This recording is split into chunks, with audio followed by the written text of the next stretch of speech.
কারণ আসবে আইন অনুযায়ী তার ফাঁসি কার্যকর। তা আমাদের এক বিচারপতি বলেছে, আপনারা সকলে অবগত আছেন, আল্লামা সাঈদীকে গ্রেফতার করার পরে যখন 4 বছর হয়ে গেল, বিচারপতি নিজামুল হক কাসেম রায় লিখেছে আল্লামা সাঈদীর কোনো অপরাধ নাই, সন্দেহাতীতভাবে প্রমাণিত হওয়ার পরেও সরকার অনুযায়ী যে রায় দিয়েছে 4 বছর জেল, 2 বছরের জেল লিখছে, 2 বছরের জেল না, যে সাজা। এখন বিচারপতি বলতেছে যে উনি 2 বছরের জেল, অটোমেটিক 4 বছর জেল খাটছে, তাহলে আর বাদ 2 বছর অগ্রিম থাকলো। আমাদের বাংলাদেশের বিচারপতিরা শেখ হাসিনার নিয়ে গবেষণা করে তার যে প্রাপ্য, তার সাজা অনুযায়ী 80 বার ফাঁসি হয়। কয়বার ফাঁসি?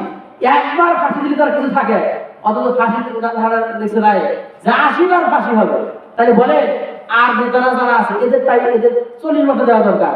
50 বছর পরে স্বাধীনতার 50 বছর পরে আমাদের নেতাদের যদি বিচার করতে পারে, আর মাত্র কয়দিন, 5-6 মাস হয়েছে, আমরা এই নগদ বিচার করবো কি মুসলমান করবো কি করবো না?